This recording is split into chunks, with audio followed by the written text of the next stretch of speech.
You can't improve mental health by going on a diet or going for a run. It's not that simple.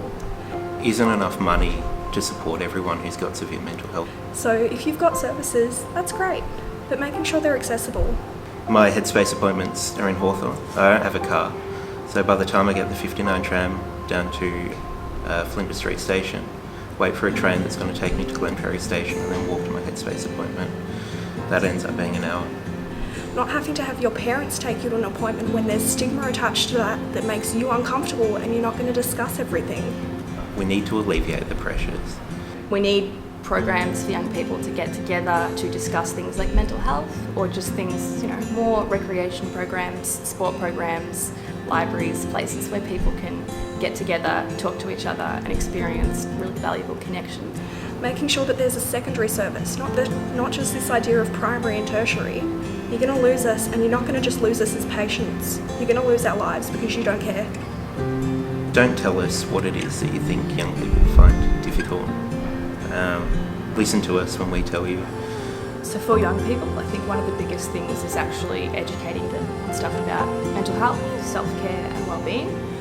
So not just going into stuff like this is what depression is, this is what anxiety is, but how to intrinsically motivate yourself and how to set goals and really succeed in life. Stuff should be implemented within the curriculum so that youth from a young age, from prep, so they understand how to live, how to be, how to find who they are. Young people want to feel like we have a voice. We know we have a voice amongst our own community, but we're not seeing that translated across the board. We're not seeing politicians putting that into action, and we're not feeling like you really care about what we're saying. We care about the environment, we care about mental health, we care about pretty much everything that's happening in this world. We're all Australians and we all need a chance to thrive and be happy. But we're not going to have this country, let alone this world, if things don't change. Take on what they're saying. Pay attention. Listen to us. Listen to the people. Listen to us, please.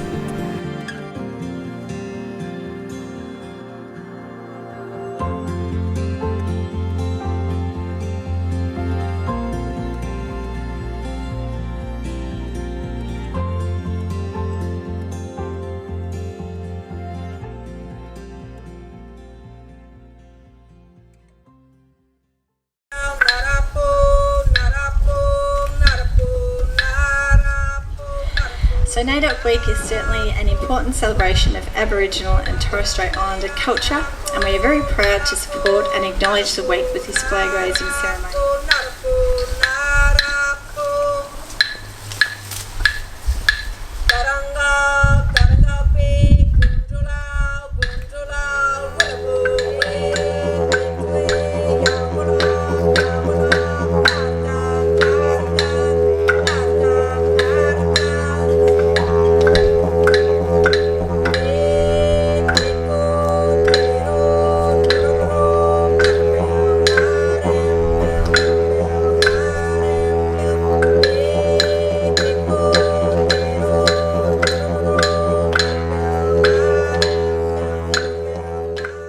We don't have anyone around, and I was by myself and Oscar. He wouldn't go with others, he wouldn't go and make new friends. He's a bit hesitant.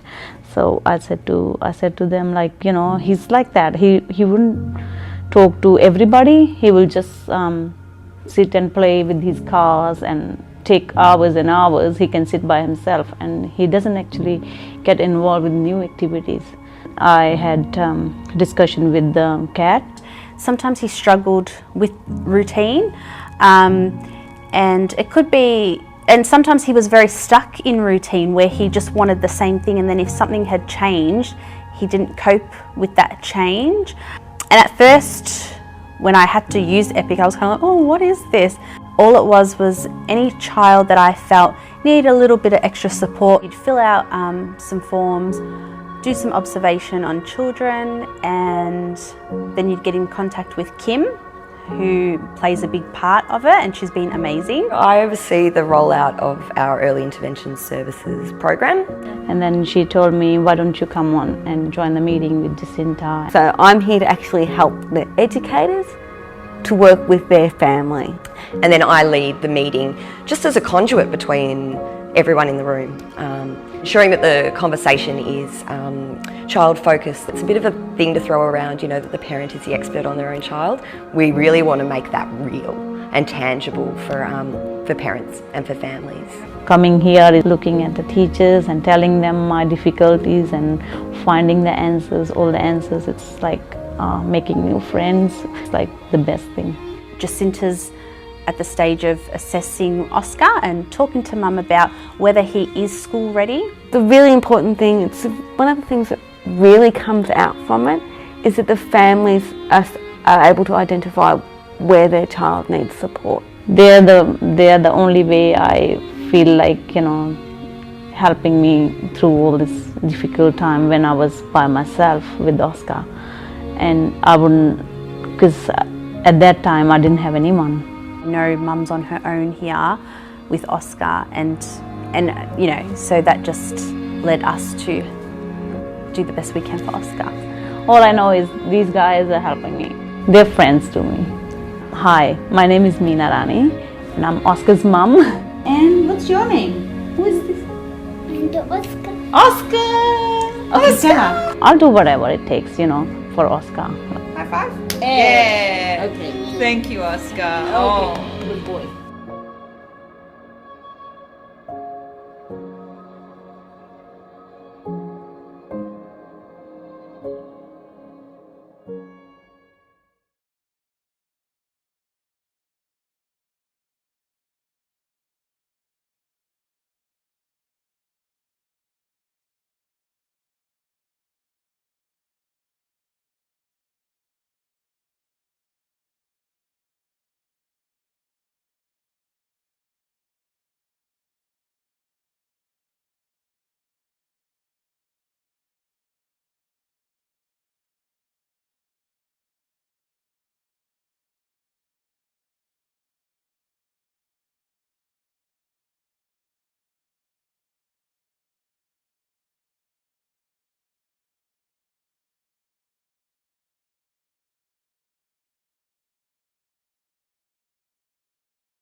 Welcome everybody to the ordinary meeting of Council for 23rd of July 2019, which is now officially open.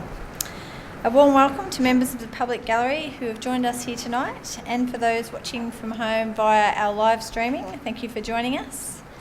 As well as being live streamed, the recording of this meeting will also be available on our website, so attendees in the gallery are advised that their presence may be recorded. And I'd also just ask that mobile phones please be switched to silent mode whilst our meeting is being conducted. So on behalf of Moonee Valley City Council, I'd like to respectfully acknowledge the traditional custodians of the land in which we meet, the Wurundjeri people of the Kulin Nation, and pay my respects to their elders, spirits, community members past and present. I'd also like to extend this respect to other Aboriginal and Torres Strait Islander peoples here today. Councillors, there are no apologies for tonight's meeting. However, Councillor Cusack has not yet arrived, but I believe that he will be here shortly. It might be just the rain that has delayed him somewhat, so I won't record him as an apology. Councillors, can I please have a mover and a seconder that the minutes from the ordinary meeting of Council held on Tuesday the 9th of July 2019 be confirmed? Councillor Sypek, seconder Councillor Sorais. Thank you. Are there any questions relating to those minutes? No? I'll put that to the vote. All those in favour? That's carried unanimously. Does any councillor have a conflict of interest in any item on the agenda this evening? No? Thank you. Councillors, I don't believe that we have any presentations, but I do believe that there are a couple of petitions to be tabled tonight. So firstly, I'll ask Councillor Marshall to please present your petition and move the motion. Thank you, Mayor. Mayor, I have a petition that has been signed by 1,537 people. It says it probably about half an hour or so ago, requesting that the council save the property at 81 Charles Street from demolition. Petition, and I would like to move that council receives and notes the petition, refers this matter to the Director, Planning and Development for investigation and reporting back to Council, and 3, advises the petition organiser accordingly. Thank you. Do I have a seconder for that motion? Councillor Nation, thank you. I shall put that to the vote. All those in favour? That's carried unanimously. Thank you. Councillor Byrne, would you now like to present your petition and move the motion? Sorry, thank you, Madam Mayor, I would. I have received a petition to improve Weather Station Park to include play equipment suited to primary school aged children. I've received this petition signed by 17 primary school aged children, requesting that Council improve the Weather Station Park in Airport West to include play equipment that's more suited to the primary school aged children, and as put in a letter from Olivia Thomas, who is 10 years old, to not be as baby-fied, which it apparently currently is since its upgrade. So very passionate, who wanted to ensure that this was presented in the meeting. Thank you, Councillor Byrne. Do I have therefore, I will move that Council receives and notes the petition, and that it too refers this to the Director of City Services for investigation and reporting back to Council, and 3, advises the petition organisers accordingly. Thank you, Councillor Byrne. Do I have a seconder for that motion? Councillor Gachi Morici. Thank you. I shall put that to the vote. All those in favour? That's carried unanimously. Thank you. We now come to public question time, and we have received questions from 2 community members for tonight's meeting. So I'd now like to ask Mr. Peter Robert to please come to the lectern to read his first question. Then I will ask the relevant director or manager to respond, and I'll ask Peter then to read his second question. Thank you. Thank you. Good evening. If it's raining, it's a good thing. I like it. Okay. My first question is about NBN and City West Water. When will the NBN and City West Water works on Napier Street, Strathmore, finally be done? Thank you, Mr. Robert. I'll ask Mr. Richardson to respond to that. Thank you for your question. The Road Management Act 2004 establishes a framework for the management of the road network, facilitating the coordination of various uses of road reserves for roadways, pathways, infrastructure and similar purposes. a service authority has rights to access to the road reserve. Fullett and Hogan are the contractors who are doing the NBN works along Napier Street in the general Strathmore area. They have about 3 days worth of civil works to do, and the rest of the works we understand to be fibre hauling, which will have a minimal impact and disturbance to residents. Their advice, it will be completed within the next 3 to 4 weeks. Downer is doing the works for City West Water. All of the water main renewals have been completed. The reinstatements are completed at the moment. In terms of reinstatements, all of the concreting has been done. Example, resident driveways and footpath. Just some asphalting remains to be done. Their advice is that this will be completed in the next 3 weeks. Thank you. Thank you, Mr. Ott. Would you like to read your second question? My second question relates to the topic of DNA fingerprinting and genetics, but with respect to dogs. Should we consider DNA fingerprinting as part of the cost of dog registration in order to track offenders? Thank you. I'll ask Mr. Lambert to respond to that question. Thank you for the question, and through you, Madam Mayor. Council as an enforcement agency doesn't have the staff with the appropriate expertise to record this type of data, and the cost of providing such technology and making it readily available would be a significant barrier. The majority of Council's animal registrations and renewals are undertaken electronically, and currently the technology required to allow this process to be done is not available. Furthermore, I'm not aware of any of the 79 Victorian councils who record such data, and the provision of this material may impact on individuals' rights to privacy. If such a system was available, the animal registration fee would need to increase significantly to cater for the cost of implementing, data collection and maintaining a register, and this increased cost could also possibly deter owners from registering their pets. While all dogs and cats are required to be registered pursuant to the Domestic Animals Act 1994, unfortunately there are a number of owners that do not register their animals, and this is best addressed through regular animal registration checks when patrolling the various parks, as well as through our annual door knock program. Based on our statistics, the actual number of dog attacks that the dog involved is not identified is quite rare.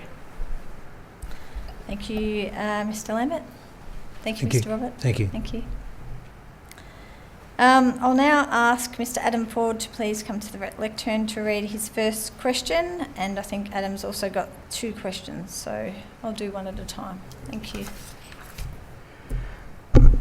Thank you, Madam Mayor. My first question, why were the recommendations of the 2010 review of heritage precincts in Moonee Valley not followed through? Specifically, why was Charles Street, Ascot Vale not specifically assessed for a heritage precinct overlay in the 2017 Heritage Gap Study? And the emphasis is on the word precinct, where the precincts that were assessed are listed in that study, and Charles Street's certainly not amongst them. Thank you, Mr. Ford. I'll ask Ms. Keating to respond to that question. Thank you, through you, Madam Mayor. I'm just going to read from my paper here. Thanks, Mr. Ford. Council resolved to pursue deletion of Charles Street from HO20 because it's an incorrect planning approach to leave a street within a precinct when it does not display the heritage values which characterise the precinct. This position was supported by the planning panel appointed to hear submissions in relation to the amendment. In terms of the 2017 Heritage Study, the scope of the study was to assess places and areas that the Moonee Valley Heritage Gap Study 2014 and Council identified as having potential heritage significance to determine whether they justify inclusion in the heritage overlay. The study included assessment of interwar residential buildings and precincts, Victorian, Edwardian residential buildings and precincts, extension to existing HO precincts. Charles Street as a precinct was not identified as warranting further investigation for application of the heritage overlay in the Heritage Gap Study and was therefore not included in the scope of the 2017 study. The study does provide an assessment of 65 Charles Street, as it is identified as having potential heritage significance in the Gap Study, and recommends inclusion in the heritage overlay via Amendment C 200 Moon.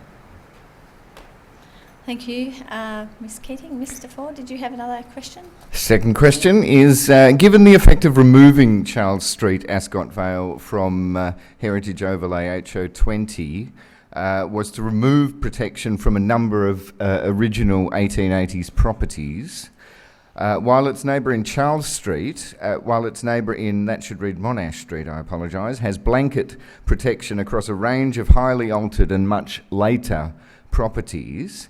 Is there any real consistency in the way heritage protection is being applied in Moonee Valley?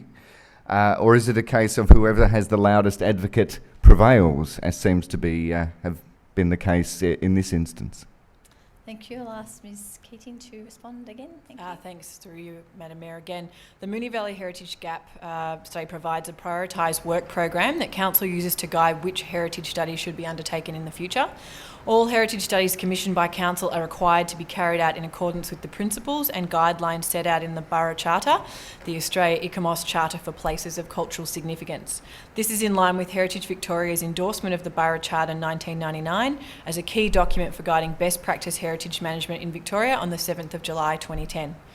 Amendments seeking to implement a heritage study via the application of the heritage overlay are prepared to be consistent with the Department of Environment, Land, Water and Planning's Planning Practice Note 1 applying the heritage overlay.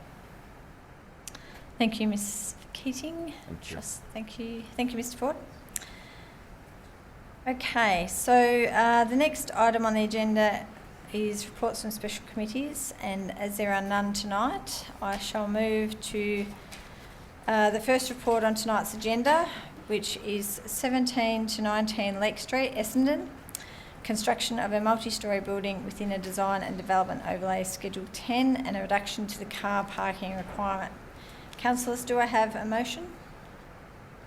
Councillor Lawrence. Thank you, Madam Mayor. I'd like to issue a notice of a decision to refuse to grant a permit in relation to planning permit application. Do you wish me to read the entire... Considering you've been sick, Councillor I'm happy to read it. If you don't mind, that would be great. Thank you, Councillor Kachimurchi. Thank you. For those at home, I'm conscious. So Councillor Lawrence's motion is that Council issue a notice of a decision to refuse to grant a permit in relation to planning permit application number MV 1025/2018 for the construction of a multi-storey building with a design and development overlay Schedule 10 and a reduction to the car parking requirement at 17 to 19 Lake Street, Essendon, lots 3 and 4, on LP 41248 and lots 1 and 2 on TP 21043B on the following grounds. 1, the proposal fails to meet the objectives and strategies of clauses 15.011S, urban design, and 15.012S, building design of the Moonee Valley Planning Scheme, and would result in an urban design outcome that fails to respond to its context. 2, the proposal fails to meet the strategies contained within clause 21.064, objectives and strategies urban design of the Moonee Valley Planning Scheme, and would result in a development that fails to appropriately respond to its location and context. 3, the proposal exceeds the preferred height and fails to provide the preferred setbacks set out in Schedule 10 to clause 43.02, design and development overlay of the Moonee Valley Planning Scheme. 4, the proposal fails to provide sufficient car parking as required under clause 52.06, car parking of the Moonee Valley Planning Scheme, and would exacerbate car parking problems in the surrounding area. 5, the proposal will cause adverse traffic and pedestrian safety impacts on the surrounding area, including the laneway and existing road network, which would be substantial and unreasonable. 6, the proposal represents an overdevelopment of the site. 7, the arrangements for the storage and collection of waste are inappropriate and will cause unacceptable amenity impacts on surrounding land. 8, the proposal fails to incorporate an appropriate level of landscaping. And 9, the development would present a visually dominant and unsympathetic built form to the area and will have an adverse effect on the residential amenity of neighbouring land. And I'm happy to second that as well for Councillor Lawrence. Thank you, Councillor Gatchimurichi. Seconder, are there any questions regarding this motion, councillors? Councillor Soares? I'm not sure who can answer this, but I've read through the report and I can't find whether or not this application, whether the residents are entitled to a parking permit or visitor permits, if it should be developed. Councillor Soares, I'll direct that question to Mr Barry, if he wouldn't mind responding, please. Thank you, Madam Mayor. On page 12 of the agenda, in the permit notes, the second permit note, no on-street parking permits will be provided to the occupiers of the land. So that's a permit note that the officers are suggesting be imposed. Thank you. Okay, so my second part of that question was, because in the attachments on there, there is an attachment that talks about proposed parking permit conditions of use and about temporary parking permits. So I assume that that doesn't apply then to this application. Do you have another page number that you are referring to? This is on page 22 of the attachments.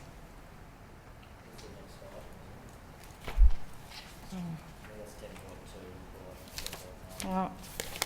Okay, my apologies. Oh, I don't think so. Okay. Yeah. Okay, thank you. Sorted? Okay, thank you. Any other questions, councillors? No? Councillor Lawrence, did you wish to speak to this motion? I will. Thank you, Madam Mayor. This is a application in a fairly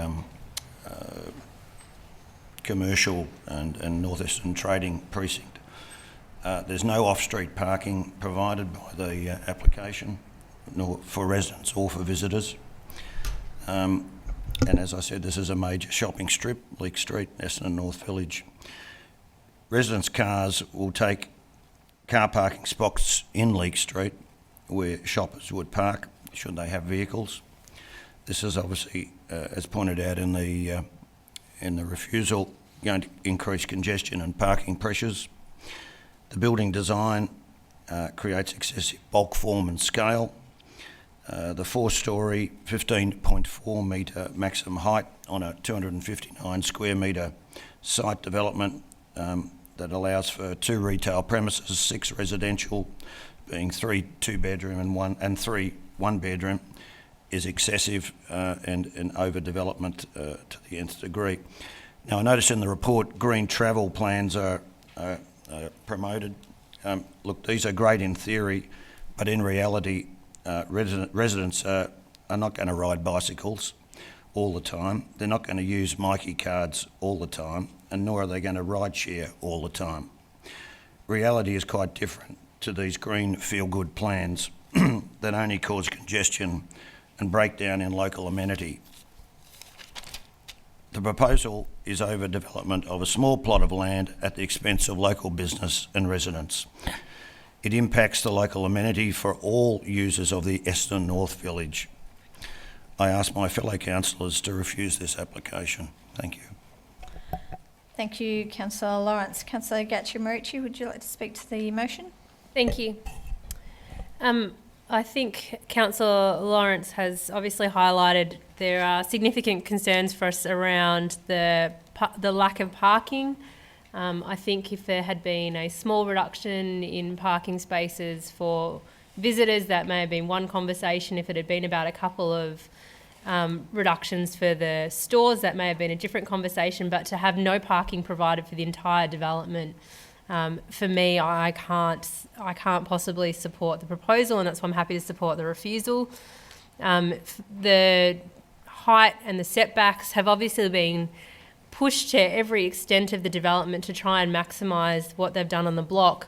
And there are a number of sections there that aren't compliant, and they've asked for variations.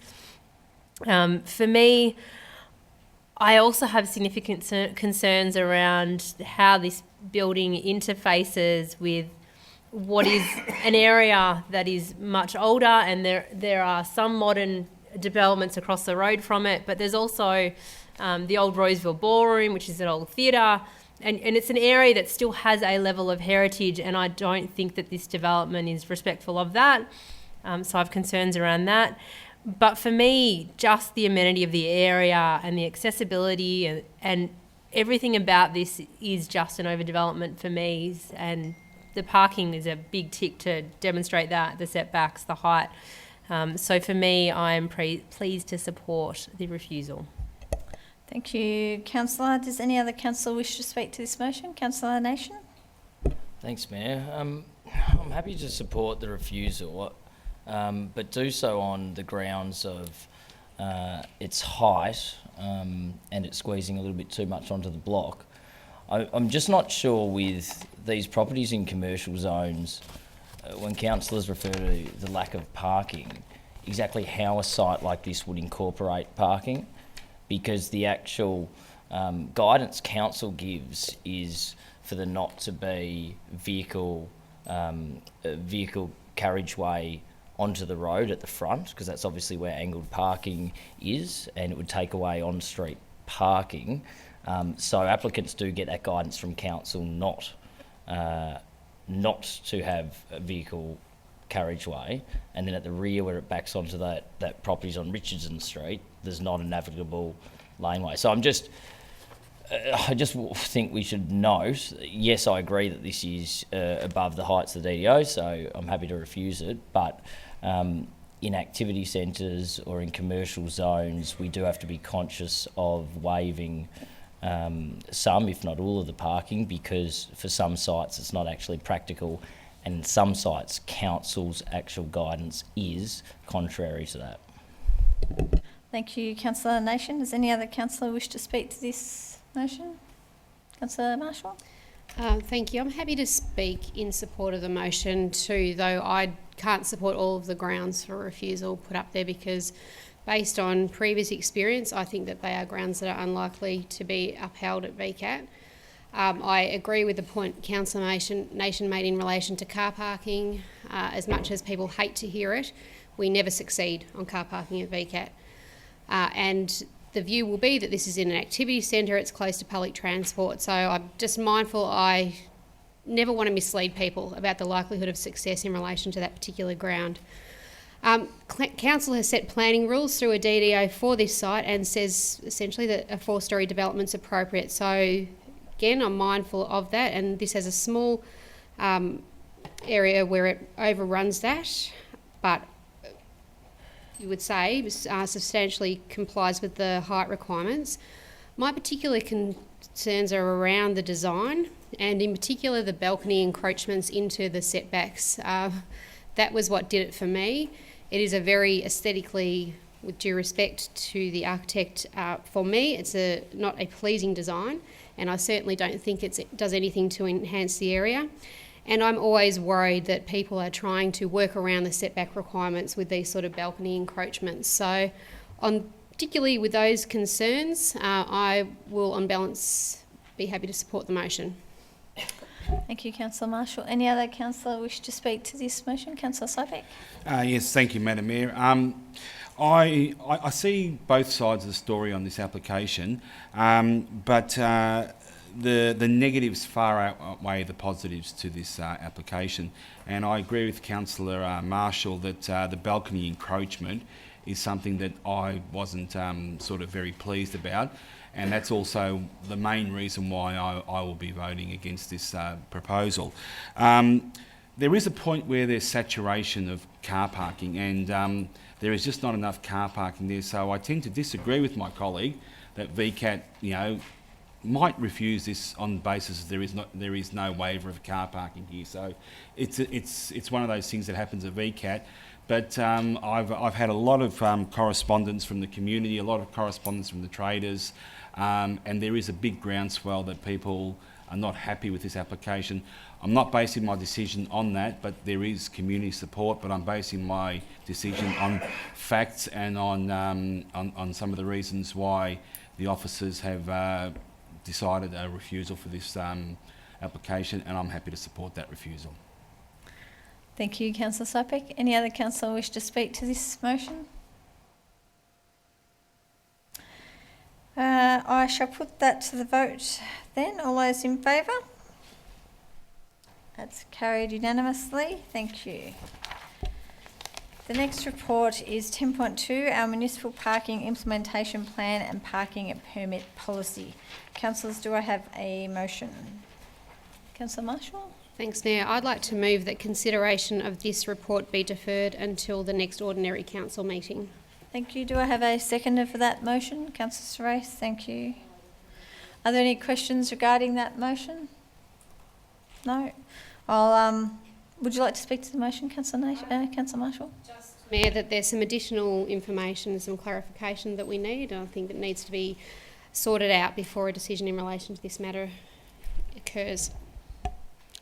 Councillor Serace, would you like to speak to this motion?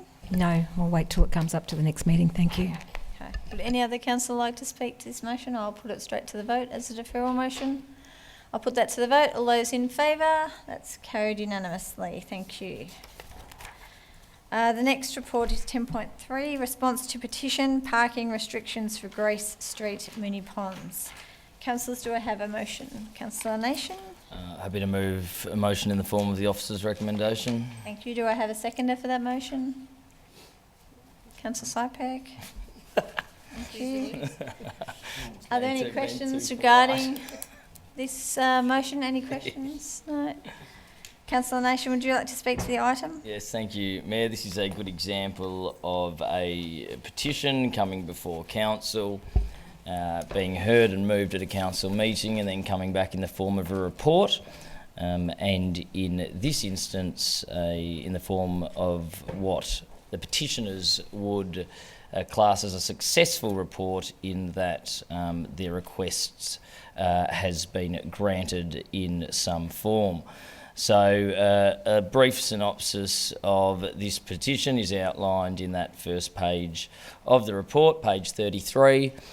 We had 22 of the 27 properties in Grace Street, Moonee Ponds, signed this petition in regards to implementing parking restrictions in their street.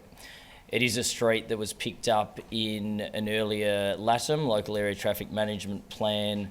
However, some of the proposals were not completely in line with what has now been decided, or hopefully decided through this report. As a very, very short history, this street is quite close to Moonee Ponds train station, and it has copped a brunt of commuter parking as restrictions have been enforced in streets closer to the station. So some of the commuter traffic is now pushed into Grace Street. So the proposal, well, the petition asked a number of points which are raised there in the report in section 3.3. It does clearly note that 22 of the 27 properties were in support, which is quite a significant majority.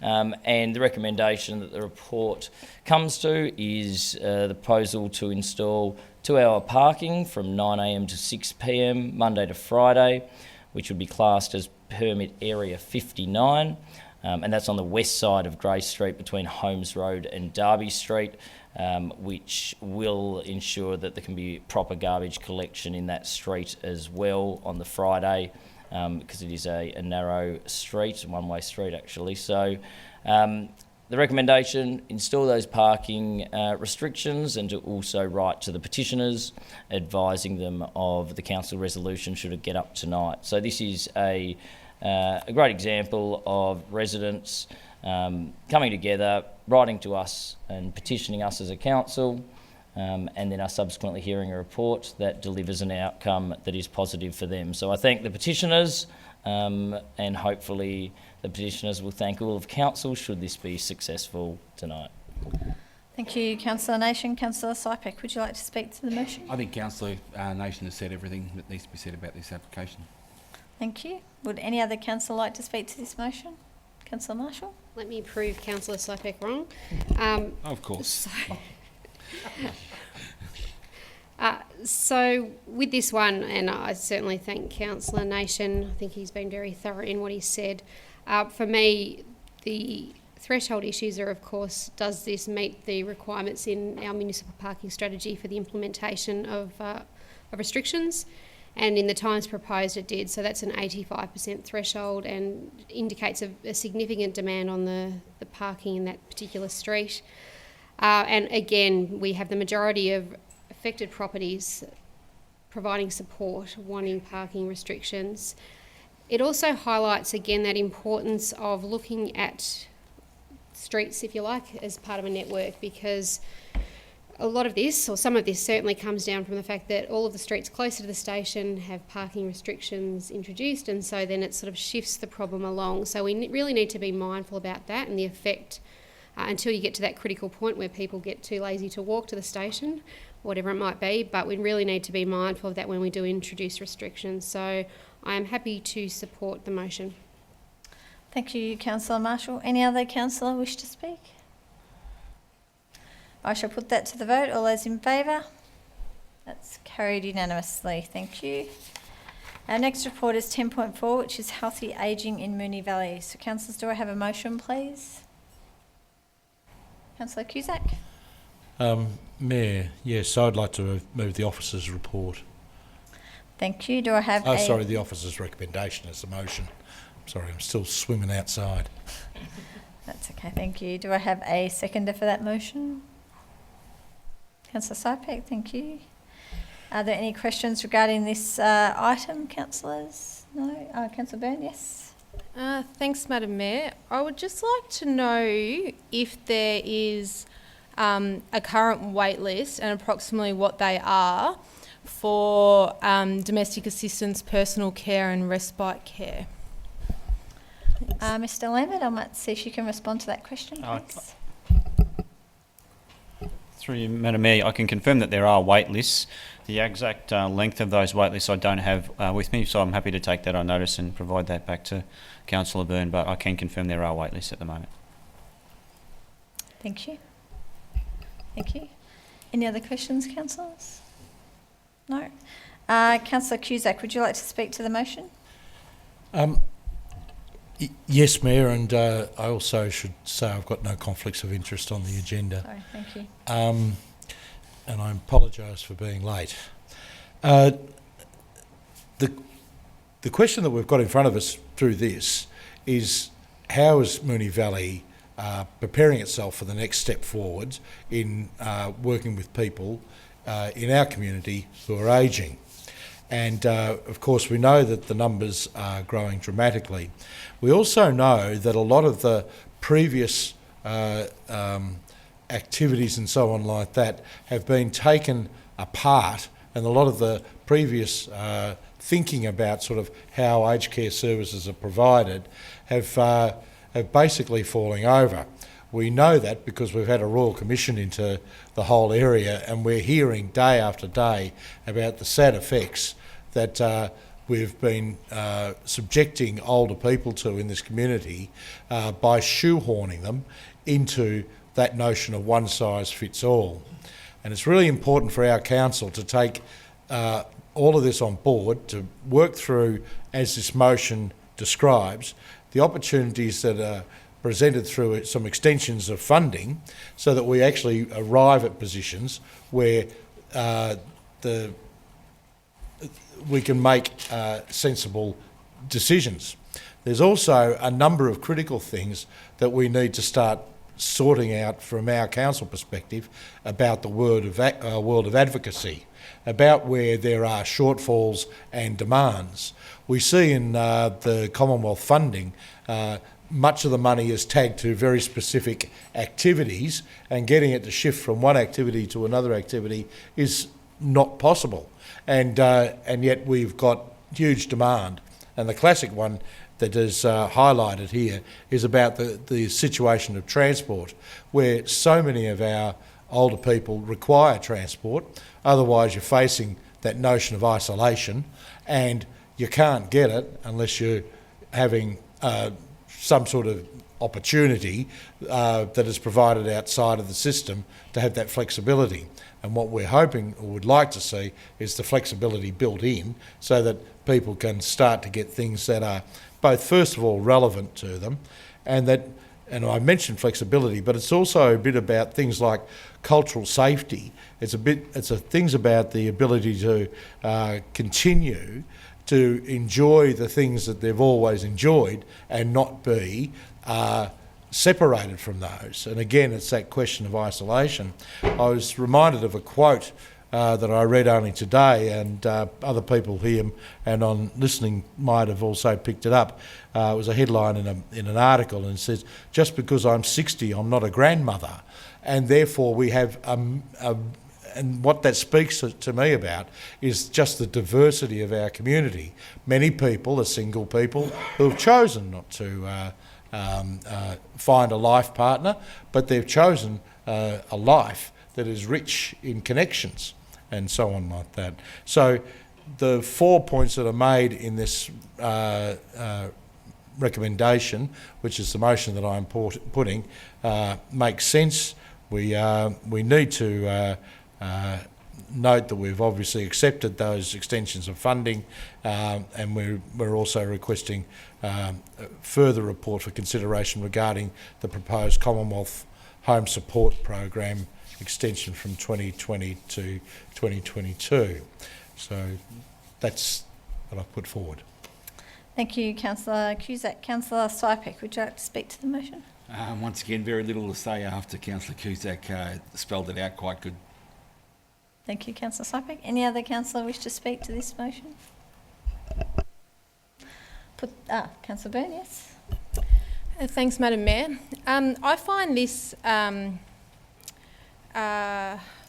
don't really know where I sit is probably the best way to put it, because there seems to be things that don't, for me, don't quite add up in this report.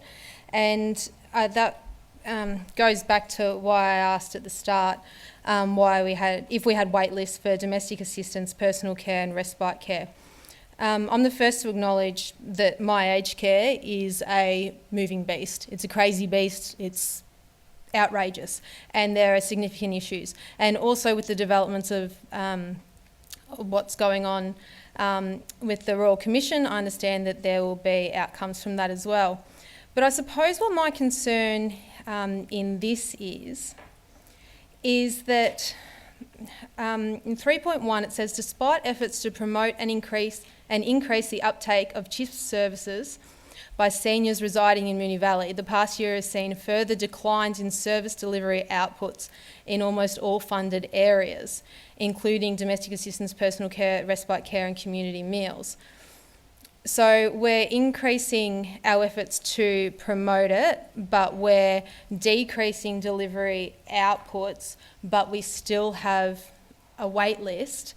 But then we are paying back 830,000 of the CHISP dollars to the government. So, and then in the recommendation, we're saying that we want to note that the officers will continue to advocate to reallocate funding, but we've got a wait list for some really vital services that I think that our community really want. And they're saying they want because we've got a wait list. So it just seems like there's things here that aren't particularly adding up in my mind.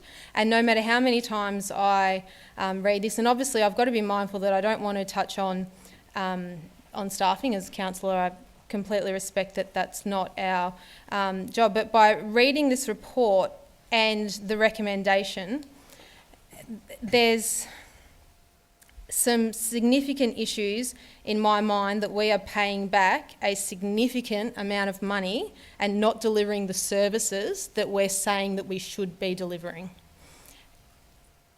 And therefore, I don't think I can't be supporting this motion, even though I do want to have for the record that I almost agree with just about everything that Councillor Cusack has said in terms of our need to be in this place and the moving space and the need to be funding for community transport and whatnot else. But just brushing aside some of the other things that we currently provide, I would just not like to see us lose all of our CHIFS funding for domestic assistance, personal care, and respite care, lose that funding and then no longer be able to deliver them to our community. Thanks. Thank you, Councillor Byrne. Any other councillor wish to? Councillor Marshall? Can I ask as a point of clarification, because now I am a little confused as I have just reflected on what you've said then. So in relation to paragraph B of the recommendation, the wording used is in lieu of current overfunding in high volume in home services. So I suppose I'm trying to work out the definition of overfunding in light of Councillor Byrne's point about there being wait lists. Is it that ability for us to actually provide? There's obviously a demand for the services, but how are we describing it as overfunding when there's that demand? Trying to understand that relationship. I might direct that question to Mr Lambert, if you can answer that, please. Thank you, and through you, Madam Mayor. There is certain funding for certain services where there is some level of under demand, for argument's sake, or areas where we need to fund more. So community transport is one where we have substantial over demand for the funding and we can't actually apply our CHISP funding into that area. There are services where we have some demand but we are unable to find the staffing to service that demand at the times and in the ways that the clients wish to have that service. It's a mix and match, trying to match the demand, the times and the nature of the service with our staffing profile, which leads us to the situation where we are struggling to deliver the target services. Thank you, Councillor. Mr Lambert. Apologies. I'm just wondering, and I've acknowledged that we have to go through an amendment process, but whether if we just stopped that second in B, that at the end of transport services, and changed it to including the need for funded community transport services, whether that would cause any issues, because I'm mindful of taking up Councillor Burns'. So you're putting up an alternative motion? So I suppose before I do that, I wanted to get the sense from officers whether that would cause too much issue, because I don't want it to be that we're seen to just be vacating the field in those particular services, which would be my concern based on the points raised.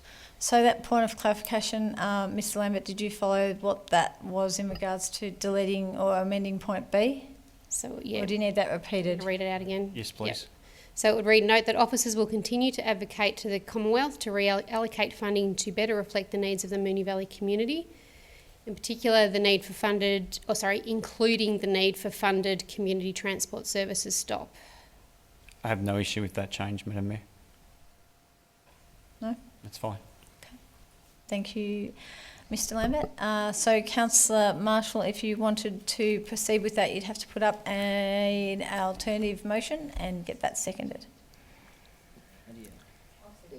An amendment, did I say alternative motion? An amendment. An amendment in the form just read. Do you want me to read it out again, or so that paragraph B read, note that officers will continue to advocate to the Commonwealth to reallocate funding to better reflect the needs of the Moonee Valley community, including the need for funded community transport services. Stop.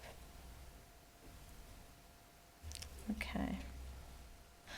Thank you. Do I have a seconder for that formal amendment? Councillor Sorais, thank you. So, Councillor Marshall, would you like to speak to your formal amendment? I'm mindful that I kind of just have, but I think it's really important because obviously if you're looking at demand as a need, obviously given we have waiting lists, there is a demand for these services.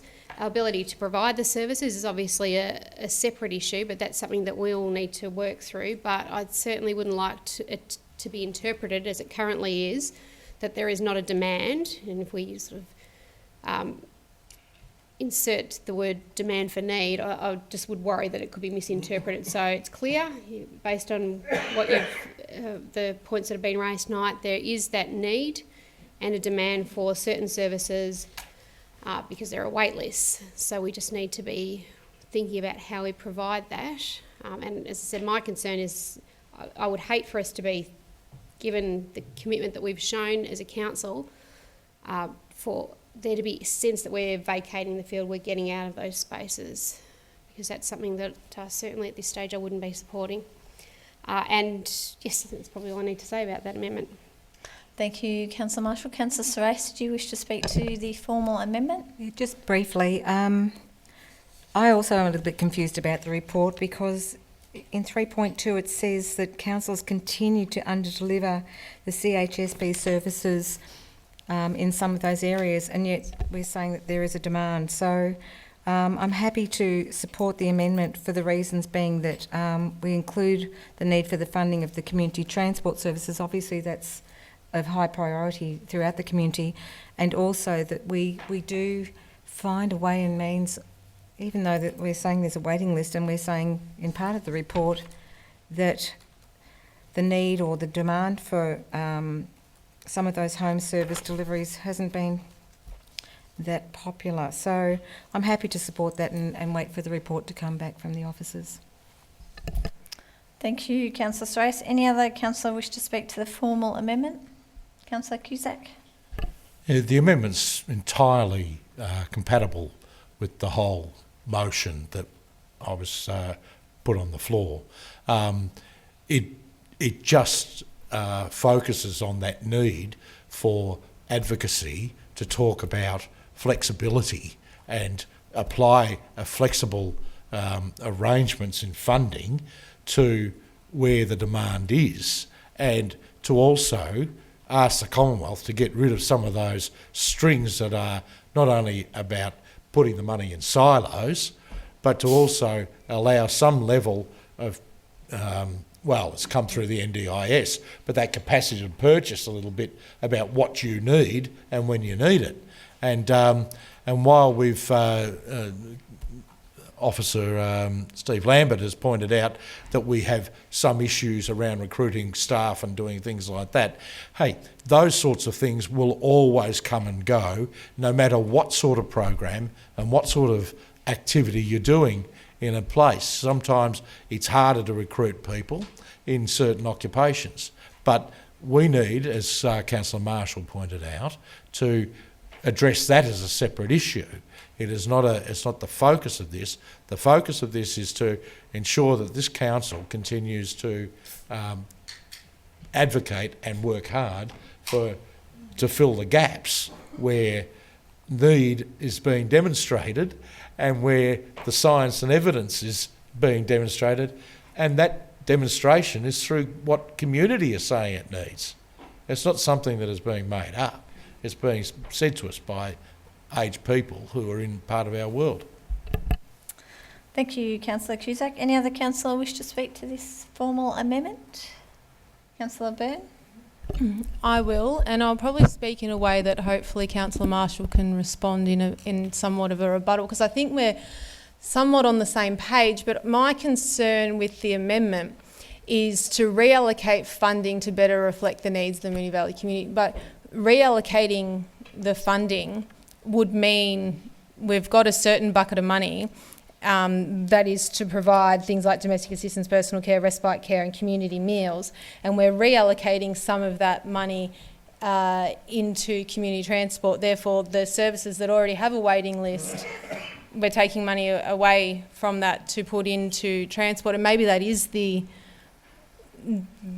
intention. I'm not sure if I can ask that as a point of clarification through you, Chair, to Councillor Marshall, as it is her amendment. No? Sorry, Councillor Byrne. So, point of clarification. I was busily writing something, so sorry. That's right, Mayor. I understood that if you'd like me to, I'm happy to respond if you're happy to. Yeah, I should hear what it was though, sorry. So I'm not completely clear whether Councillor Marshall wants to reallocate the money away from these services to transport, the existing CHIPS dollars that sit in the CHIPS bucket of money. Okay. From the existing services to the new, because reallocation is how I read that.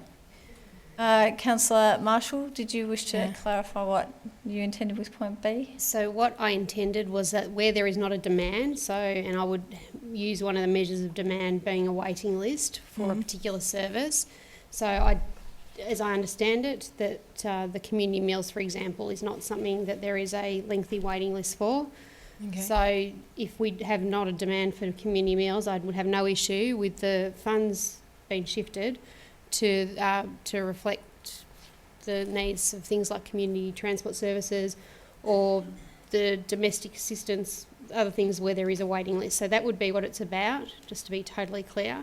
Okay. So for services where there's Perhaps not... we can add that. Yeah, I mean, I'm happy to add words, or I'm happy for the intent if officers are clear, and I don't mind either way. So, yep, that answers. As long as that's clear, then. So, and is the CEO, you're comfortable with that? Okay. Yeah, that's fine. Thank Can you. Clarify that, Mr. Lancaster. Thank you, Madam Mayor. Yes, I'm clear of the intention of that amendment. Thanks, Mr. Lancaster. Thank you. Thanks, Okay. Councillor Byrne. Does any other councillor wish to speak to this motion? Formal amendment? Formal amendment? No. Okay. I shall put that to the vote then. All those in favour? That's carried unanimously. Thank you. So that brings us back to the substantive motion. Councillor Marshall, you were speaking at the time of the formal amendment. Did you have anything further to say regarding this substantial motion, or I'll ask other councillors? Supportive of, I suppose I'm noting what the officers have indicated in relation to the output declines, and although I'd probably be tempted just to say seek the further funding extension right now to 2020 and just resolve this issue once and for all. I'm mindful about the motion on the floor, so I'm happy to support it as is. Okay, thank you, Councillor Marshall. Any other councillor wish to speak to this motion? I'll put that to the vote then. All those in favour? That's carried. That is carried. Councillor Serace, do you have your hand up? Yeah. Sorry, I've got to read the names out. Councillor Serace, Councillor Sipek, Councillor Nation, Councillor Marshall, Councillor Sharp, Councillor Cusack, Councillor Gatchimerici, Councillor Lawrence. All those against? Councillor Byrne. That motion is carried.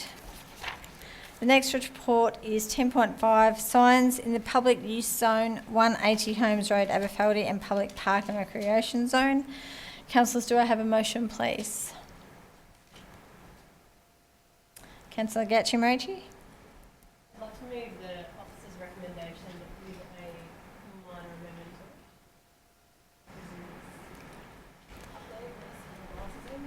You might have to read that out if you can, please.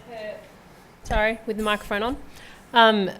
Move the officer's recommendation with a minor amendment, which is at point A, place a moratorium on the removal of unlawful signs, excluding where council identifies safety concerns in open space reserves under the Planning and Environment Act 1987, and so on as per the recommendation. Okay, thank you. Do I have a seconder for that motion? Councillor Marshall, thank you. Councillors, are there any questions regarding this item? No. Councillor Gatchimerici, would you like to speak to the motion? I will. This is one that I think if you were to look at as an outsider or as a sports club, there's a huge level of complexity and detail here, so I'm going to try and break it down to the most simple level the way I understand it.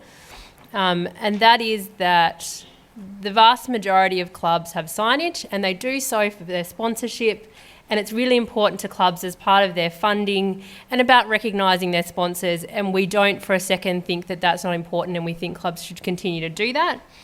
The way the legislation works, though, is that no one's allowed to do that. So what this does is bring us to a place where clubs will be able to legally have signage.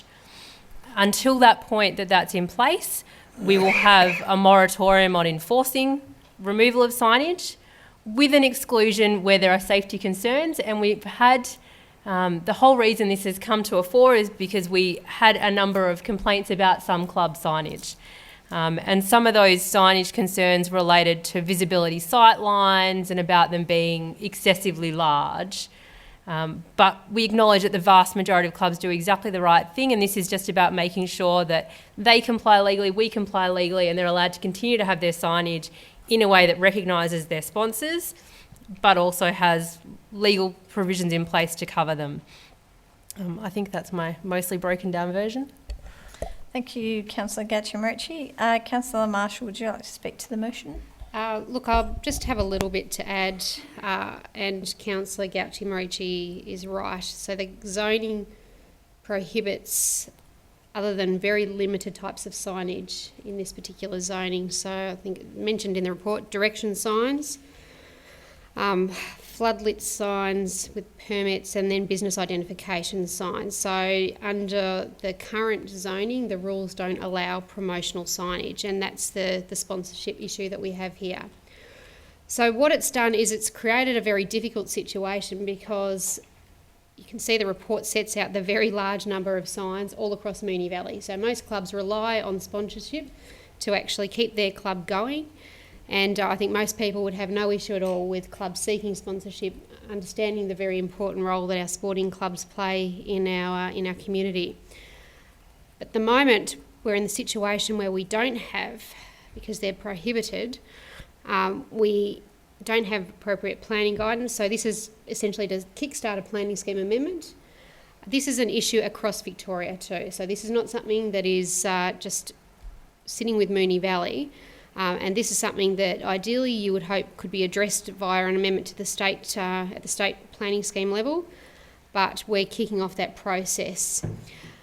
Importantly too, we are going to have guidelines which set out the types of signage and what is appropriate for signage. So that will be something that goes out on, we'll consult with the community about, we'll consult with sporting clubs about and others, just to make sure that, again, what we say can be approved in these particular sites is appropriate for the particular sites, acknowledging that the zonage is one that recognises the sensitivity of these parcels of land. So again, Councillor Gauchi-Marici has indicated that in relation to the moratorium, what is proposed is that if there are issues around safety, obviously council will act in that instance. So this is a very difficult situation for a number of reasons, not the least of which the very large number of signs that we currently have that currently are non-compliant. And again, it's just seeking to get a balance to allow sponsorship, but to make sure when those guidelines are developed that the signage that is permitted is reasonable and not over the top. Thank you, Councillor Marshall. Any other councillor wish to speak to this motion? Councillor Cusack. Just briefly, Mayor, not all sports clubs in the municipality enjoy an equal access to signage either. And that is a consideration that we should be giving. There are clubs around that don't have any fences, so therefore they take signs in and out after every event, where those that have nice fences around that were paid for by the ratepayers, they're able to leave something up on a permanent basis. I think there's also, and there's always been that question about visual amenity and how much an open space is linked to a specific purpose, and therefore people assuming that they might not be able to use that place or access it is also to somewhat governed by, and it's a perception, I appreciate, around the visual impact of signs, but it certainly can be an issue, and therefore the visual amenity goes that extra step further. I think also there's an interesting parallel. I mean, at the end of the day, retailers, if they're sticking up their shingle out the front of their shop in the high street, they're also subjected to sizes and shapes and what the message is and the what community standards would expect of the certain messages and so on like that. And I think that somewhere along the line, those sorts of things need to apply in this game. And I suppose just at the very end of it, we also need some surety around all of this. I mean, the clubs would appreciate the opportunity to be able to sort of say, well, listen, to an organisation, we can offer you the opportunity to put up a sign of this size. Now, some clubs are held to a level of ransom by sponsors who just start this Dutch auction up about sort of where you can hang signs and how you can place them and so on like that. And I know that that doesn't always sit well, and especially the traditional sign that might have been at a footy club, for argument's sake, of Joe the Builder, ring XYZ, versus a great big organisation that is moving in and taking over potentially a place or funding something right up elsewhere in the municipality and just wants to curry favour in a certain corner of the municipality. So I think it's an important step forward, and I appreciate the amendment. I think that makes just common sense. Thank you, Councillor Cusack. Any other councillor wish to speak to this motion? Councillor Sypek? Yes, thank you, Madam Mayor. I also tend to agree with Councillor Cusack. most of these signs are actually from local businesses, local communities, local people. So it's not like we're visually polluting it with, tobacco signs or VB beer signs. These are just actual local businesses who want to support local clubs. The concern that I have is if we're going to start making sizes relevant, whether it's too big or too small, you've got to now look at some of the signages are like around tennis clubs, around tennis courts. They have meshing around there, which is one of those see-through meshings, and it's got like a sponsor's logo on there or something. And that covers virtually the whole court sometimes. Will that be legal? Will that exceed the size of some of these? So we've got to look at every individual club that way. Football clubs where they have a net behind the goals so that balls don't go in people's backyards. That meshing also has advertising space. So will that be included as well too? So we've got to look at this a little bit more carefully and not just consider size is the only issue here, because there are exceptions to the fact as well. Thank you, Councillor Sypek. Any other councillor wish to speak to this motion? Councillor Lawrence. Just very briefly, Madam Mayor, and just to take Councillor Sypek's point, it is local businesses that do most of the sponsoring and support for these clubs, and it's funding that in a lot of cases is vital to those clubs, be whether they're tennis clubs, football clubs, netball clubs, whatever. And do we exclude signage on jumpers, other areas where there are signs used? We're opening a can of worms here, and we're going to have to be very careful the way it's implemented and organised, because a lot of these clubs do rely on their local business sponsorship, and that can be a real estate agent, it can be a doctor's medical practice, whatever. These are all local businesses supporting local sports, and I think that's critical of what we're trying to achieve here, and we just have to be very careful the way we go about it. And I know we need to bring the whole issue into the 21st century, and it's just rambled on for obviously, shall we say, decades, and we need to be tightening it up, but we just have to be careful at what expense. Thank you. Thank you, Councillor Lawrence. Any other councillor wish to speak to this motion? Councillor Nation. Just briefly to concur with the majority of what's been said, we know that sporting clubs are part of the backbone of our municipality, and as fellow councillors have mentioned, that investment, be it small amounts by local businesses, is an investment that us as a council or the players or junior members hopefully subsequently don't have to make. So we just have to be cautious not to get caught up too much with policy, and I understand that that this is the application of existing state policy. But we just also need to be conscious of what's happening at other municipalities, and ensure that it's equal across the board.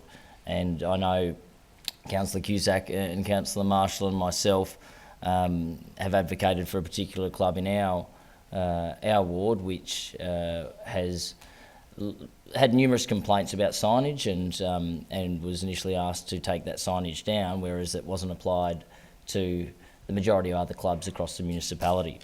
And I think that concept of making sure that sporting clubs are treated fairly is really important.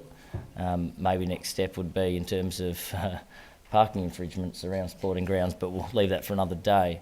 But we just don't want to get too caught up and miss that bigger picture, that hopefully the investment by sponsors, who are in turn getting recognised with a sign or something in that format, is an investment that the players, the members, us, don't have to make. Thank you, Councillor Nation. Any other councillor? I shall put that to the vote. All those in favour? That's carried unanimously. Thank you. Next report is the Land Acquisition Committee Charter Review. Councillors, do I have a motion, please? Councillor Marshall. Mayor, I'd like to move a motion in the form of the officer's recommendation. Thank you. Do I have a seconder for that motion? Councillor Sypek, thank you. Are there any questions regarding this item, councillors? No. Councillor Marshall, would you like to speak to the motion? Just briefly, this is a motion to basically revoke and endorse a new instrument of delegation in relation to the Land Acquisition Committee, and also a couple of amendments to the charter for the Land Acquisition Committee. You can see they're mostly administrative, if you like, in nature, and reflect to some internal changes to positions. I've said this before, and I genuinely mean it, that the establishment of this Land Acquisition Committee will be one of the great legacies of this council, and we've already made a number of fabulous purchases, including we seem to be going for triangles, I've realised, but the triangular piece of land in Flemington at 177A Mount Alexander Road, and also at the junction, the piece there. I'm really hopeful that we'll be able to get our foot on some other land in other parts of the municipality too, but we had this pool of money sitting there in the open space reserve, and this is the mechanism by which we can look for acquisitions which will benefit the community and really try and improve the amenity and the access to open space. So it's very exciting that this continues, and I certainly look forward to our next purchase. Thank you, Councillor Marshall. Councillor Sypek, would you like to speak to the motion? No? Any other councillor wish to speak to this motion? I'll put that to the vote. All those in favour? That's carried unanimously. The next report is 10.7 Capital Works Program Variations. So, councillors, do I have a motion, please? Councillor Sorais. Move the officer's recommendation. Thank you. Do I have a seconder for that motion? Councillor Sypek, thank you. Are there any questions, councillors, regarding this item? Councillor Nation. Thank you, Mayor. Through the chair, a question in regards to one of the line items on page 58 under the Ascot Vale Leisure Centre emergency works. Just seeking a clarification in regards to council's actual expenditure for these works, and whether or not that $700,000 is paid directly by an insurer in regards to an insurance claim, or is council required to find that $700,000 out of its own revenue? Thank you, Councillor Nation. I will ask Mr. Richardson to respond to that point of clarification, please. Thank you for the question. There was some additional information provided on page 16 of 17 in relation to that. The $700,000 referred to in the report is in relation to the council funding. There's approximately $580,000 that was related to a direct insurance payments for various works from the insurance company to the builder. Thank you, Mr. Richardson. Ask a question on that point. So the total project, through the chair, sorry, the total project spend is 1.2 million, of which 700,000 is council covered and 500,000 is directly covered by the insurer. Sorry if you're repeating, but just clarification, it's over $1 million, so it's important we know where money's coming from. Could you please clarify that, Mr. That's correct. The total project cost is around the $1.2 million. That $580,000 doesn't actually come into council, it's paid directly to the builder from the insurer. Thank you, Mr. Richardson. Any other questions, councillors? No. Councillor Sorais, would you like to speak to the motion? No, I'll just put it to the vote. Thank you. We have a procedural motion to put this to the vote, so I shall put this motion to the vote. All those in favour? Councillor Sorais, Councillor Sypek, Councillor Nation, Councillor Marshall, Councillor Sharp, Councillor Byrne, Councillor Cusack, Councillor Lawrence. All those against? Councillor Gatchi-Marici. That motion is carried. The next report on tonight's agenda is 10.8, the National General Assembly of Local Government 2019. Councillors, do I have a motion, please? Councillor Lawrence. Just move the motion, the officer's recommendation. Thank you. And the reports. Councillor Lawrence. Do I have a seconder for that motion? Second. Councillor Sorais, thank you. Are there any questions, councillors, regarding this item 10.8? No? Councillor Lawrence, would you like to speak to the motion? No, Madam Mayor, just straight to the vote. Have a procedural motion straight to the vote, to put this item to the vote, so I...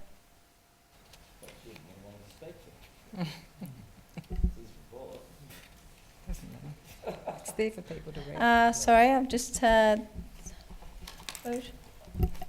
Sorry, just getting advice on this procedural motion as put up by Councillor Lawrence.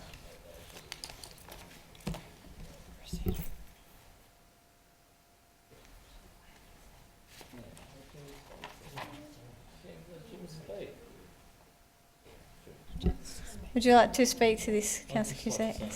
Okay. Hold on. Before you, I won't put that straight to the vote then, Councillor Lawrence, and I'll just ask Councillor. No, I'm not going to put it to the. I'm not going to put it to. I'm not going to accept that procedural motion. Is what I should be saying. Councillor Sorais, would you like to speak to the motion? Thank you. Switched on. There we go. I just would like to commend both Councillors Lawrence and Cusack on their reports. I think they're fantastic. Councillor Cusack, the opportunity to see Kurt Fernley, what an amazing person, absolutely amazing person. I was lucky enough to see him, I think, at an MAV conference back in 2012, I think, that we went to, and he was presenting there. Absolute inspiration. So if anyone goes to any of these conferences, and he's actually one of the speakers there, get onto it. Thanks for these reports. They're very comprehensive, and I do agree. I have been to an ALGA conference in the past, and I think the networking and the whole opportunity of getting different feedback from different organisations Australia-wide and at all levels of government is a great asset and benefit to anyone that can bring things back to the council. So thank you for your reports. Thank you, Councillor Sorais. Would any councillor like to speak to this motion? Councillor Cusack. I won't say very much, and I have looked at my fellow councillors' report, and I think still that between the two of us, Richard, I think we've been able to bring back to council some really important information, and I would encourage my fellow councillors to also talk to us, and officers, and certainly members of the public, to maybe explore some of the things about what this ALGA conference was actually about. But most importantly, I think it's the first conference of local government at a national level straight after the federal election.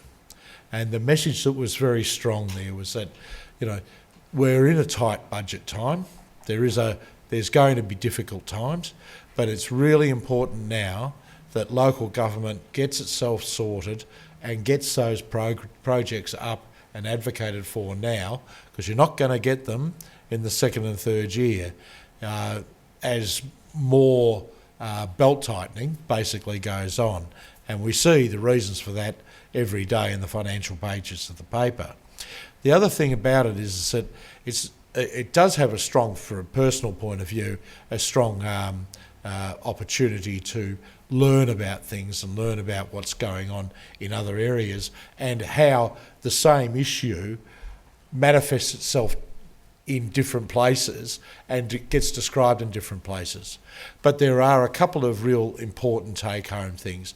This year is the celebration of Indigenous language, and we've taken and that conference took the opportunity to actually make a really big statement about that. There are some extraordinary projects Australia-wide are going on about sort of the fostering of Indigenous language. And if anybody saw the weekend papers, you'll notice that there's now over 1,800 school children in Victoria speaking different dialects and different languages from different language groups or different community groups across Victoria. And in fact, one school dumped Chinese so that its students could start speaking Warrawong, which is the language of the Wurundjeri people. And so we have some interesting things there. But it also was about into the future, and it was also about how councils are applying technology, how we're looking at issues and got to look hard at those issues around housing and so on like that. And there are a number of motions that I will be bringing to the council as a result of that, not least of which is a question about men's health. And I'll finish on this note, and that is that there's 1.4 million men in Australia who have incontinence issues, and yet you can't go to a public dunny and get rid of a pad. Thank you, Councillor Cusack. Does any other councillor wish to speak to this motion? No? Okay, I shall put that to the vote. All those in favour? That's carried unanimously. Thank you very much. Okay, the next item is 10.9, Assemblies of Councillors. Councillors, do I have a motion, please? Councillor Gatchi-Morici. Do I have a seconder? Councillor Sypek. Are there any questions regarding the Assemblies of Councillors? No. Councillor Gatchi-Morici, would you like to speak to the motion? Just very briefly, obviously moving the officer's recommendation, in terms of calls that we get from the community about how they can participate in council meetings, there's obviously the questions before a council meeting, but as you'll see in here, there's a public forum, which is another way to come and have your voice heard. So that's obviously the last public forum that we had. Essendon North Village traders came and presented to us, and as part of that, they re-highlighted a number of their concerns around pedestrian safety in the area, where there was a notice of motion at the council meeting a fortnight later and some letters that were written as a result of that, and a report will come back to us. So all those sorts of things are a really good opportunity to be involved in the process of council and decision making. And just on a less serious point, you will note on the strategic briefing that night we also reviewed alcohol restrictions in Parkland, because that was a hot topic from Councillor Nation. So that was one that I had absolutely no idea about and was pleased to learn more about. So sorry, Councillor Nation, it was not your issue at all. I'm just going to stop digging. Thank you. Just a point of Councillor. clarification, I don't go out drinking in parks every night, so I just like to have a cider as I walk the dog on a Friday night. That's all, Councillor Gatchi-Morici, thank you. Thank you, Councillor Gatchi-Morici. Councillor Sypek, would you like to speak to the motion? Straight to the vote with this one, thanks. Okay, we have a motion to put this motion straight to the vote. So I shall put this motion to the vote. All those in favour? That's carried unanimously. Thank you. The next item is number 11, notices of motion. We have 2 notice of motions tonight, so I would like to call on Councillor Nicole Marshall to present her notice of motion entitled 81 Charles Street, Ascot Vale. Thank you, Mayor. I would like to move that Council request the Chief Executive Officer to investigate the potential for including the property at 81 Charles Street, Ascot Vale in the heritage overlay of the Moonee Valley Planning Scheme, either as a place of individual significance or as part of a broader precinct. Thank you. Do I have a seconder for that notice of motion? Councillor Nation. Thank you. Councillor Marshall, would you please speak to your motion? Thank you. Now, I've said before in this chamber numerous times that I'm always happy to make hard decisions, so long as I can provide an explanation as to why that decision is being made. And one of the difficulties with this particular matter is that as we've had questions asked of us, as we've received the responses, that has for me raised more questions about the process. And certainly there is, again, as I look at the history of this matter, a very detailed and convoluted history and a level of uncertainty I think that is not appropriate in situations like this. And certainly in the planning context, people want to have a level of certainty that appropriate processes have been followed, and that the right decisions have been made about particular matters. And again, as I noted, in this particular situation, we have an unusual background to how we got here, a convoluted background. It's certainly not something I can recall in relation to any other property that I've seen this. We've also obviously got a high level of community concern, noting the over 1,500 signatures at this point in time in relation to this particular property. We've got obviously people here in the gallery tonight who have attended Moonee Valley Heritage Action, and I acknowledge the work that you have done in relation to this issue. We've got, as the community have asked questions about why the property was removed from the overlay, and as I said, as I've tracked through it, has just, for me, I'm not satisfied with the responses that I've had to date in terms of me being able to turn around and explain with a level of certainty that we got to the right point. And community has raised perfectly valid questions about why there are properties that are nearby that have heritage protection, when this one, arguably on its face, would seem to have greater heritage significance. And I note, just referring back to some of the responses to the questions earlier tonight, obviously with the planning panel processes, you note even in the comments to the notice of motion that the removal of the property from the overlay was not opposed. So obviously the owner of the property was happy for that to occur. But what that means is, in terms of the evidence that the panel would have seen, obviously they would have seen evidence in support of the deletion. They wouldn't have had the counter-argument put to them. So I think we need to keep that in mind. And in relation to the Heritage Gap study, well, it was a very detailed study, but the reality is we have had quite large numbers of properties that have popped up saying, well, hang about, why wasn't that identified? So it's going to be an ongoing piece of work. All of that being by way of background to say that the only way we are going to be able to resolve this level of questioning and the uncertainty that we currently have around this particular property is to have a heritage assessment done. It has to be an independent heritage assessment, so it can't be done by anyone at all associated with the property or with anyone who holds an interest in the property, and it certainly can't be anyone who has done any of the previous heritage work in relation to the property. So I think, as I said, sometimes you just need to provide the community with a level of reassurance and certainty, and the only way we can do that is to do a heritage assessment, get that evidence, and then work out from there where we go. So it will show one of two things, and if we get that evidence, then we will be able to have that broader discussion. And as I said, for me, it's about providing a level of assurance for the community where there currently is none. Thank you, Councillor Marshall. Councillor Nation, would you like to speak to the motion?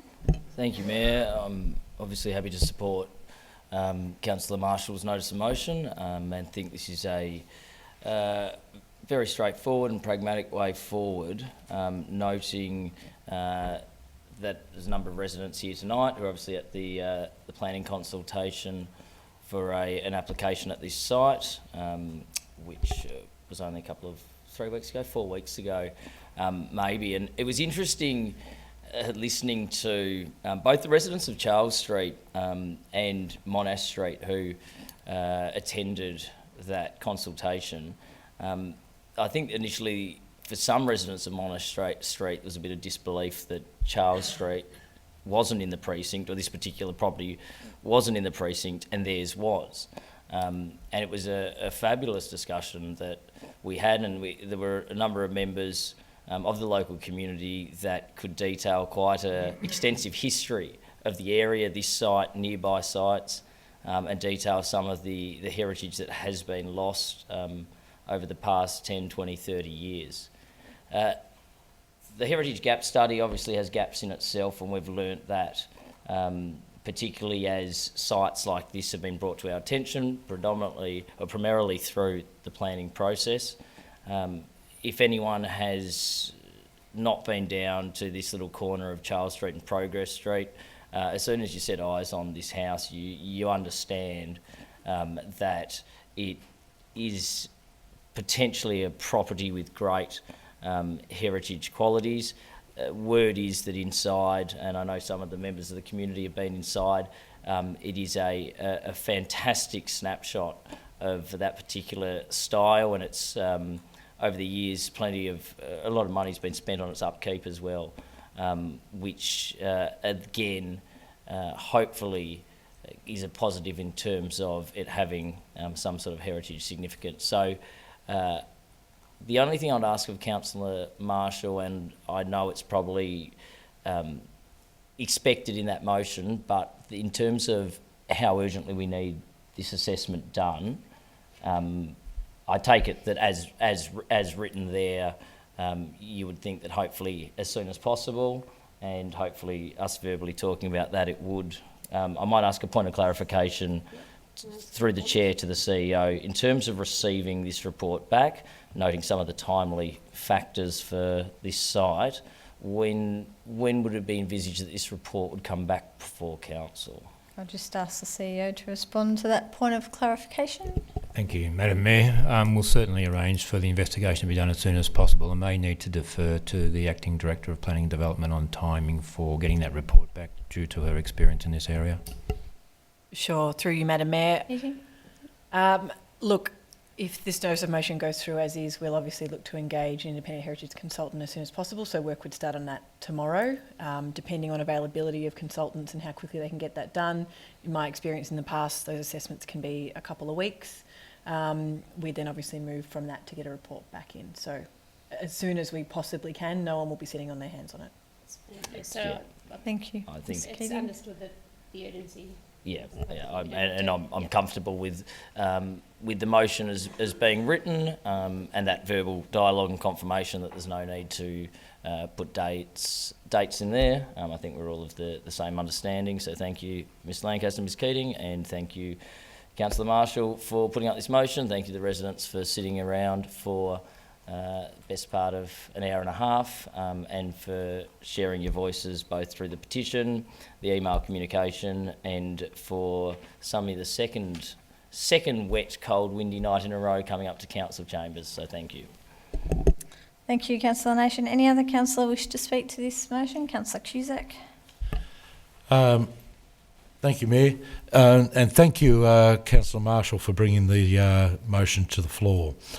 This is part of a critical process for understanding how sometimes we just don't quite get the planning system right, and that this is a critical. And what's found here is that there is a hole in our information.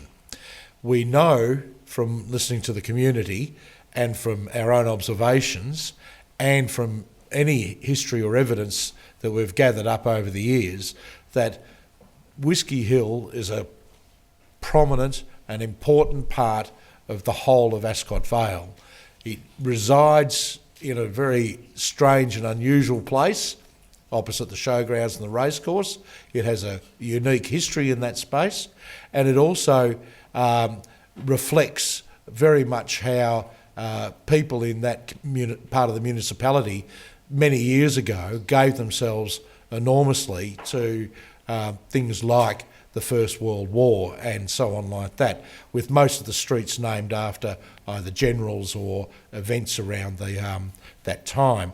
And given that this is also an area that has tried to be self-sufficient in so many ways. So Whiskey Hill also has that wonderful counterpoint to the Temperance Triangle, which is on the other side of Epsom Road. So the notion of trying to preserve, keep intact, and have an opportunity for the years to come for people in our municipality to appreciate not just the building styles, but also that whole theme and that notion of urban conservation, if you like, is critical. It's also, and I won't go into arguing the merits about the proposed development at this point or anything like that, but there is a real interesting and important thing here about the ambience and amenity of the whole of the community, of the whole of the area, that hangs off this particular house on this particular corner because it is different. Being a triple-fronted house, it makes it a little bit different in the very first instance, and then there are the issues around it being on a corner. And I just would like to really impress upon the rest of the councillors, if that's possible, that if we can just get this other piece of the jigsaw in place. This is not about a fight over a particular development and its quality. This is about what maintains the heritage of our whole community and what this area contributes to the whole fabric of Moonee Valley, from Airport West through to East Keilor down to the bottom area. Thank you, Councillor. I'm sorry. Thank you, Councillor Cusack. Any other councillor wish to speak to this motion? No, I shall put that to the vote. All those in favour?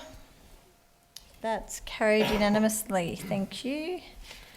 I'd now like to call on Councillor Richard Lawrence to present his notice of motion entitled Report Additional Addendum to our submission to the Eston Fields Preliminary Master Plan 2019. Thank you, Madam Mayor. Take notice that the ordinary meeting of Council to be held the 23rd of July 2019, it is my intention to move that Council submits an additional addendum to its submission to the Eston Fields Preliminary Master Plan 2019 due to new significant information. One, that the Melbourne Airport has put on hold its plans for a new east-west runway and is now considering building a new north-south runway, and the impacts this will have on Eston Fields flight and aerospace movements and the airport environs overlay. 2, that as the Eston Fields Preliminary Master Plan 2019 proposed flight and aerospace movements in the airport environs overlay has not based its analysis on a Melbourne Airport new north-south runway and the impact this will have on Eston Fields. 3, that the Moonee Valley City Council, based on recent changes indicated by the Melbourne Airport in relation to the new north-south runway, does not endorse the airport environments overlay and awaits further investigation and consultation by Eston Fields. 4, that the Mayor write to the CEO Eston Fields requesting information as to how the north-south runway would impact its planning and in particular the airport environs overlay, and how Eston Fields proposes to update its preliminary draft Master Plan 2019 and conduct consultation with local community on the revised impacts this may have. 5, that the Mayor write to the local federal member, the Honourable Bill Shorten, and the local state members, the Honourable Ben Carroll and Danny Pearson, that Moonee Valley City Council requests support for a review of the Eston Fields Preliminary Master Plan 2019 due to Melbourne Airport's new north-south runway and its impact on the Eston Fields airport environs overlay. I'd also like to add a point 6, if I may, Madam Mayor.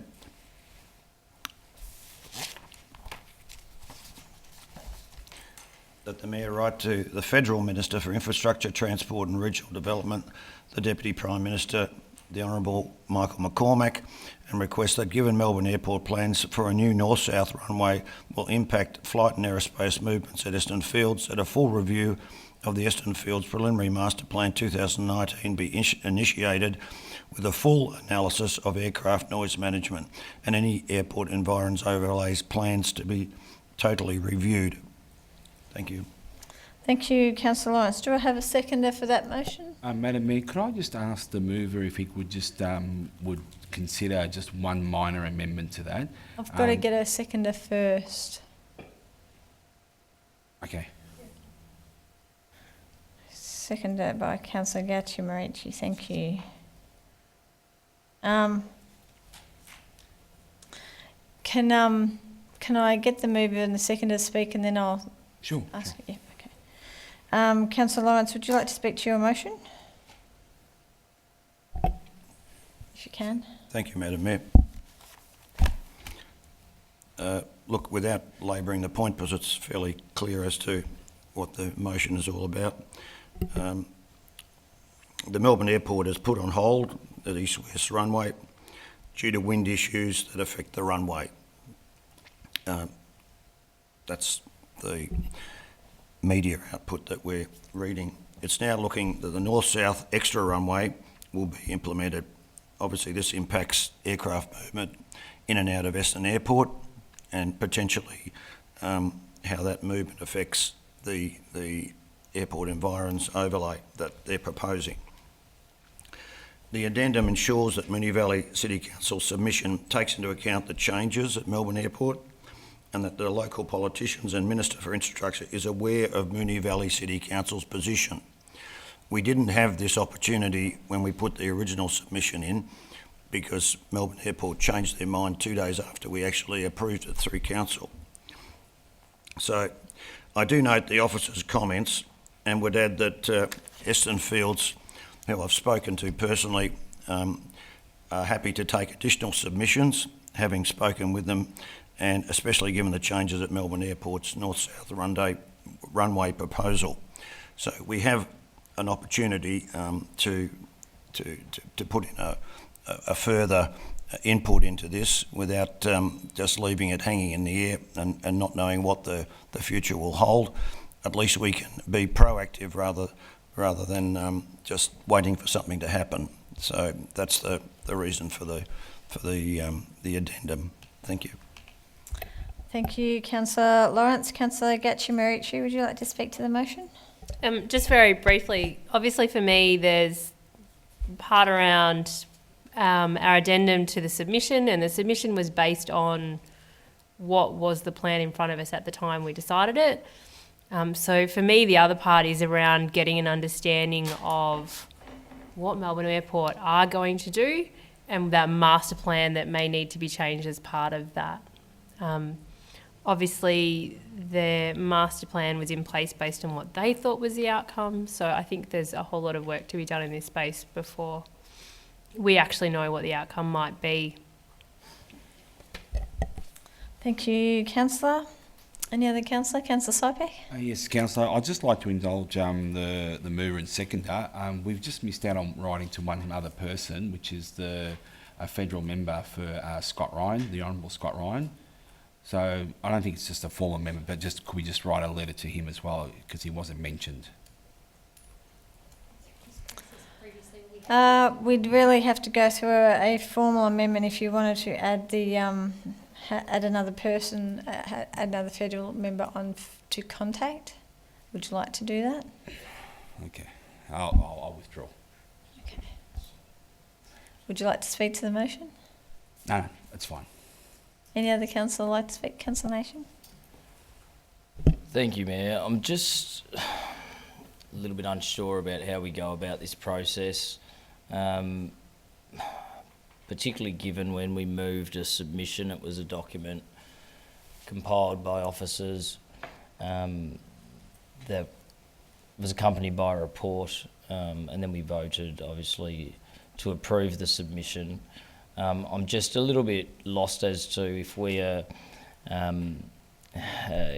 submitting an addendum to the submission, in what format is that presented? Is that presented as 3 dot points as per the motion? Is that a new report that officers will then write? Exactly how, and I know, I'll put this as a point of clarification through the chair, exactly in what format would this addendum to our submission to the Essendon Fields Preliminary Master Plan be lodged? Thank you. I might ask Mr. Richardson if he can respond to that point of clarification, please. Thank you for the question. I think in terms of the addendum could obviously reference the council resolution and also build on our existing submission. In our existing submission, we do reference the need to review the Essendon Airport aircraft noise exposure forecast contours based on the final major development plan for the runway development project at Melbourne Airport. So we could certainly build on that. So there was an expectation that depending on the MDP for Melbourne Airport that we would well, that we did make a formal request in our submission that would then potentially review the ANEF depending on what happened. We could build on that reference in the submission and in these covering letters both to Essendon Airport and to the various ministers. Thank you. Thank you, Mr. Richardson. Thank you, Mr. Richardson. While Mr. Richardson's response is extremely helpful and makes sense, it's just hard to know exactly what we're moving. I would have thought the usual process would be for a report to come back with the actual addendum that we are going to submit, much like any process, whether we were submitting a proposal, or if we're putting in a submission to the VLGA or the ALGA or Moonee Valley Racing Club, what have you, that the actual submission is there. So I'm just not overly, I understand the content, I'm just not entirely comfortable with what I'm supporting that is going to get submitted. Can I ask a point of you clarification, Mayor? Just on the same point. No, but she's asked a point of Just clarification, so because that's... it goes along this point. I suppose I'm trying to work out what evidence and information have officers used to support their officer comments, which is supporting the notice of motion. Because all I've seen, and there may have been data released, but all I've seen is, a one-liner, a couple of media reports. So, do you have additional data looking at the particular contours or things like that, which would now make you change your recommendation from having previously supported an AEO to now saying that you don't support it? It's just not clear to me. Councillor Marshall, that question is a question directed purely at officers' opinion, which can't be allowed. So I have to disallow that point of I was clarification. asking about what evidence they've used to support their recommendation. Do you feel that that is a question that is able to be answered, Mr. Richardson? I think the reference is to the officer comment about the notice of motion is supported. The notice of motion is not inconsistent with our original submission in the sense that we did flag, as I said earlier, around the need for a review of the ANEF as part of further investigations once there is an adopted major development plan for the runway development program at Melbourne Airport. So has there been any additional data or evidence or information other than the media reports? Not at this stage. What's my understanding is that the Melbourne Airport are reviewing the decision around whether it will remain with an east-west runway or whether they'll change the third runway to a north-south runway. Once that's been done, they need to prepare, as I said, the runway development plan, which will impact on the flight paths, which then has a flow-on effect to Essendon Airport. Until those investigations are done, then we're not in a position to finalise the matter any further, other than this is flagging something that was highlighted in our submission that we really want to make sure that that MDP is approved because it does have a flow-on effect to Essendon Airport. Councillor Nation, did you wish to continue? So, look, that provides even better context for my concerns that I believe it would be more beneficial for officers to go back, gather information, possibly wait for proper information to be disseminated from Essendon Fields and from Melbourne Airport, and then to come to us with a well-considered and well-supported addendum for our submission. And in my view, that would carry more weight than a couple of dot points on a bit of paper. Noting it is it's obviously a politically sensitive issue, and there's residents up in Strathmore and Strathmore Heights who are concerned, but I would think that a proper addendum, proper submission would carry a lot more weight and would be a better way forward. Thank you, Councillor Nation. Any other councillor wish to speak to this motion? I shall. Sorry? Oh, Councillor Marshall. That's all right. Didn't know see you. My hand was behind. Yeah.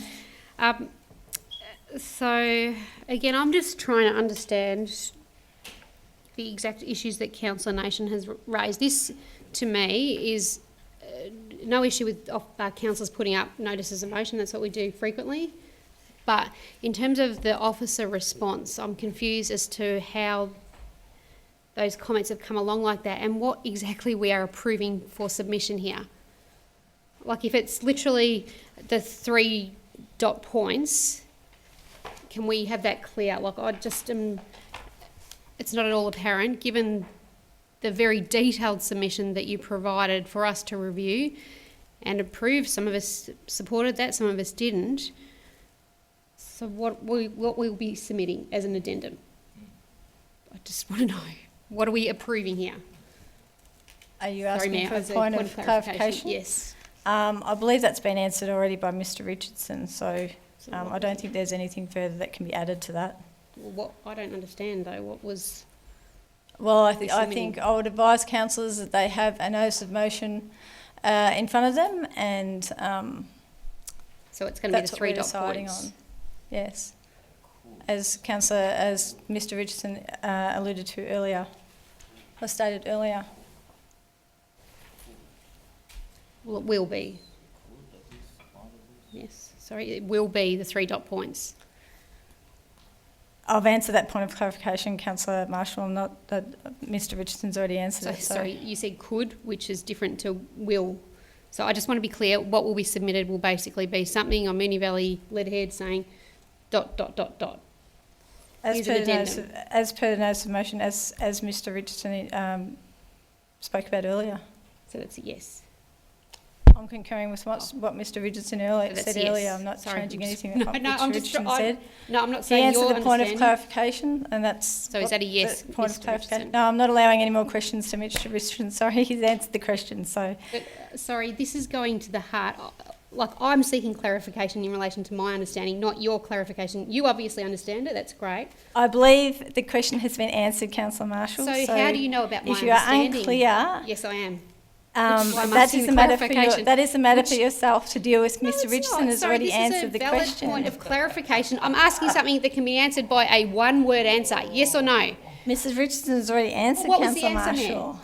What was the answer? It was going to be an addendum at 3 dot points. Oh yes, that's all that will be going out. Well, that's what he said earlier, Councillor Well, then Marshall. say I'm not yes. sure why. I don't understand why we have to wordsmith. It could be. We don't need. I'm not allowing any further questions in regards to that. A question that's already been answered. It has already been answered. Well, it so wasn't answered. Please continue unless you would like to move on. Any other councillor wish to ask a question? Councillor Cusack. Well, I have a question that I'd like to have some clarification about, and that is that how do we manage the process of writing to the various politicians and hearing back from them, and then putting in place the information about whatever the addendum might be, or the form of response that we're attempting to give to the on this master plan. I am confused in that sense, because if we don't get anything more than a letter from a minister that's saying, thank you, we've received it and we're acknowledging it, I'm then lost as to where we've gone to in respect of the rest of the business, because we've asked for some very, very specific things, and that's to certainly seek for a review of the Essendon Fields preliminary master plan, and for conduct further consultation on these sorts of things. So if those aren't forthcoming, how do we get to put our addendum together?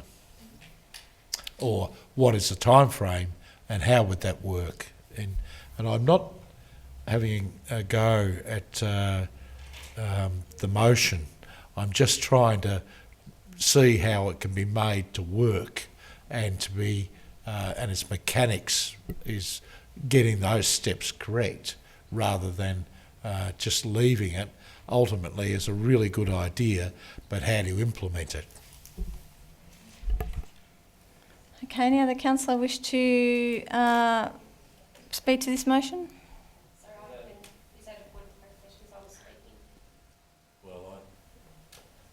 No, you finished speaking, and I asked for Councillor Cusack to speak. No, so I was seeking a point of clarification about sort of... I sat there and I said, does any other councillor wish to speak? And Councillor Cusack put his hand up. So... I said that I saw... Well, that's what happened, sorry. Well, no, if you would like to rehash and have a look at the video, I sat and asked if anybody else would like to speak. I asked if you had finished and I had no response. And I asked if any other councillor would like to speak, and Councillor Cusack put up his hand. So... And I stated that I had a point of clarification. So what exactly is your point of clarification? I'm just... I'm concerned about how the motion will actually work, and can we get some guidance from governance about the stepping out of developing a response here, because it doesn't make sense to me that we've got a lot of things going on, and I just don't know when these bits are going to come together. I don't know that that's a clarification point, an actual point of clarification. You're asking how this is all, I mean, what we have in front of us is what we need to vote on. If you're not clear about something, I'm not sure, there's a time and a place to ask about clarity for this, so I'm not sure about the actual point of clarification you're asking. There's a mention here that we are putting in an addendum and writing to the relevant local members and the ministers about this, so I'm not sure what the point of clarification is, Councillor Cusack. Sorry, I really... Well, go the other way. Why would you bother putting in an addendum if none of the other things are going to happen? That's not a point of clarification. That's something for you to vote on, whether you vote yes or no, because it's a notice of motion that's before us. All right, well, I'll talk to the motion. Okay, so any other councillor wish to speak to this motion? No, you've spoken, councillor. I asked... Oh, no, you'll need to wind the clock back. Yeah, everybody will, because I asked if there was anybody else that needed to speak. I actually asked for a point of clarification. You have made a judgment on my point of clarification. Surely now I have the opportunity to speak to the motion. Well, Councillor Cusack, can you continue to speak then instead of stop turning your microphone off? Because generally when you turn your microphone off, that effectively means that you have finished speaking. I'm not a mind reader. So I have not... Can you continue speaking then, Councillor Cusack, to the motion, please? All right. Look, the motion as it stands has several conflicting things in it. I'm not opposed to the motion itself. I am concerned, and so I think other members of the council should be, that we don't understand where the timing of these things occur. Now, Councillor Lawrence, you may be able to assist me on this in your response, but if we're 1 minute asking for members of Parliament to advocate to turn the either stop the process of the master plan or to look at reviewing it, and then at the same time for us to put in an addendum to it, to what we've already done, it just makes the operation of this a bit higgledy-piggledy. We have no particular starting point or ending point. Maybe we should say something about those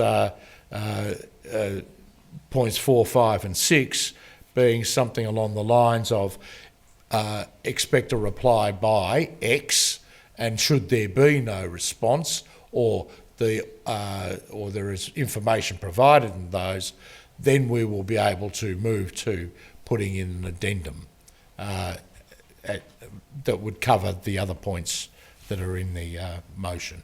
And that's all I've sought. And I think that while I'm generally happy to talk to it, it makes common sense. I just wanted to get that clarification, because how do you make any sense of anything when we then would have to restart several times over? Any other councillor wish to speak to this motion? Councillor Lawrence, would you like to a right of reply? Only very briefly, thank you, Madam Mayor. I'm sorry, councillors are not following the line of thought. I thought it was fairly clear and concise in what's put forward, and unfortunately those in some of the wards don't see that quite the same way. The real point of all of this is that Melbourne Airport is changing its runway, its extra runway, and that will impact Essendon Airport's aerospace movements. That's the fact we have here. Melbourne Airport has already announced that, so if you've only read snippets in the media, you've read the wrong bits. Because there's been some extensive articles in both the Sydney Morning Herald, The Age, the Herald Sun, and other media outlets, including our news services, nightly news services. So how anybody's failed to see that is beyond me. Thank you. If you've got anything further to add, you should have said it before.